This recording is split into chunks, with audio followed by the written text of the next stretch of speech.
ഇടതുമുന്നണി ഭരിക്കുന്ന ഏലംകുളം ഗ്രാമപഞ്ചായത്തിലെ ഏലംകുളം മനയിൽ ഇഎംഎസിന്റെ പിന്മുറക്കാർ ഇടത് സ്ഥാനാർത്ഥി എം പി ഫൈസലിനെ സ്വീകരിച്ചു.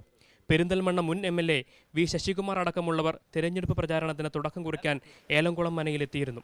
ഇടതു സർക്കാരിന്റെ ഭരണനേട്ടങ്ങൾ കൂടി ജനങ്ങൾക്ക് മുന്നിൽ അവതരിപ്പിച്ച് വോട്ടുറപ്പാക്കുമെന്ന് എം പി ഫൈസൽ പറഞ്ഞു. ആത്മവിശ്വാസത്തോടെ ഈ കേരളത്തിലെ കഴിഞ്ഞ 10 മാസക്കാലത്തെ ഇടതുപക്ഷ ജനാധിപത്യ മുന്നണിയുടെ പ്രവർത്തനങ്ങൾ പൊതുജനസമക്ഷം അവതരിപ്പിച്ചുകൊണ്ട് തന്നെയാണ് ഈ തെരഞ്ഞെടുപ്പിനായിട്ട് ഞങ്ങൾ വോട്ട് അഭ്യർത്ഥിക്കുന്നത്. ലീഗിന്റെ കോട്ടയായ മലപ്പുറത്ത് ഇടതുമുന്നണിക്ക് സ്വാധീനമുള്ള പെരിന്തൽമണ്ണ മണ്ഡല നിയോജക മണ്ഡലങ്ങളിലാണ് ആദ്യ ദിനം എം പി ഫൈസലിന്റെ പ്രചാരണത്തിന് ദിവസങ്ങൾ കുറവായതിനാൽ തൊഴിൽശാലകൾ കേന്ദ്രീകരിച്ചും അങ്ങാടികളിലെത്തിയും ലീഗ് മുന്നേറ്റത്തിന് തടയിടാനുള്ള ശ്രമത്തിലാണ് സ്ഥാനാർത്ഥി.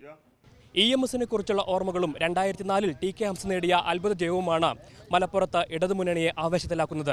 ഈ ആവേശം കുട്ടിക്കലാശം വരെ കാത്തുസൂക്ഷിക്കേണ്ടതുണ്ട് ഇടതുമുന്നണിക്ക്. അഭിലാഷ് നായർ, മാതൃഭൂമി ന്യൂസ്, മലപ്പുറം.